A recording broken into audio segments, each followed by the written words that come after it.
சட்டமன்றத்தில் 2 முறை தேசிய கீதம் பாடப்பட்டது ஏன் என எதிர்க்கட்சித் தலைவர் உதயநிதி ஸ்டாலின் எழுப்பிய கேள்விக்கு முதல்வர் விஜய் பதிலளித்துள்ளார். இது தொடர்பாக சட்டமன்றத்தில் இருவரும் பேசியதை வினை எதிர்வினை பகுதியில் பார்க்கலாம்.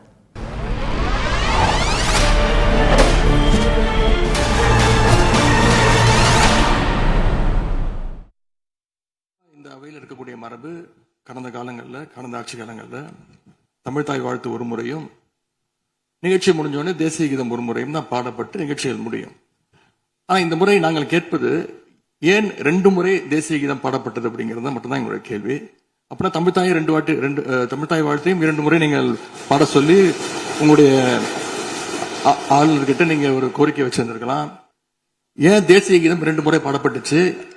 அப்ப ஆளுநர்கிட்ட நீங்க கோரிக்கை வச்சிருக்கனால நீங்க தேசிய கீதம் 2 முறை பாட பண்ணணும்னா நாங்க தமிழ்தாய் வாழ்த்து 2 முறை இல்ல 3 முறை நாங்க போடுவோம்னு சொல்லி அதை நீங்க செஞ்சு காட்டிருக்கணும். அதுதான் நான் கேட்கிறேன், உங்களுக்கு இப்ப ஆளுநர் முக்கியமா தமிழ்தாய் வாழ்த்து முக்கியமா அப்படிங்கறத நான் இந்த அரசு கிட்ட நான் கேட்க விரும்புறேன். அந்த மரபு காக்கிற உரிமை போராளிகளை ஒரே ஒரு கேள்விதான் கேட்கணும். 2021 ஆகஸ்ட் 2 ஞாபகம் இருக்கா? Centenary celebration of Tamil Nadu legislature. அந்த ஃபங்க்ஷன்ல நம்ம முன்னாள் முதலமைச்சர் கருணாநிதி அவர்களோட கலைஞர் அவர்களுடைய கலைஞர் அவர்களுடைய புகைப்படத்தை மாண்புமிகு குடியரசுத் தலைவர் திறந்து வைக்கிற ஒரு ஃபங்க்ஷன். அந்த ஃபங்க்ஷன்ல நேஷனல் ஆந்தம் ஃபாலோடு பை தமிழ்தாய் வாழ்த்து அப்படின்னு அறிவிச்சது ஞாபகம் இருக்கா? தேசிய கீதத்துக்கு அப்புறம் 2வது முறையாக தமிழ்தாய் வாழ்த்து பாடப்படும் அப்படின்னு சொன்னது ஞாபகம் இருக்கா?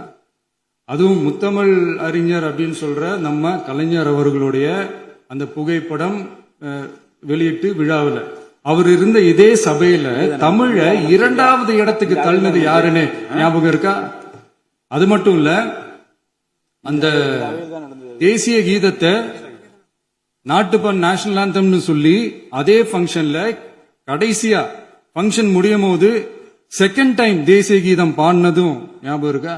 நம்மளுடைய மாநில உரிமை, மொழி உரிமை, உத்தம புத்திரர் போல வேஷம் போடுற எதிர்கட்சிக்கு ஒன்றை மட்டும் ஆணித்தரமாக சொல்றோம், உங்களை மாதிரி தமிழ்னு சொல்லிக்கிட்டு மொழி, பண்பாடு, கலாச்சாரம்னு சொல்லிக்கிட்டு ரெட்டை வேஷம் போடுறவங்க நாங்க கிடையாது.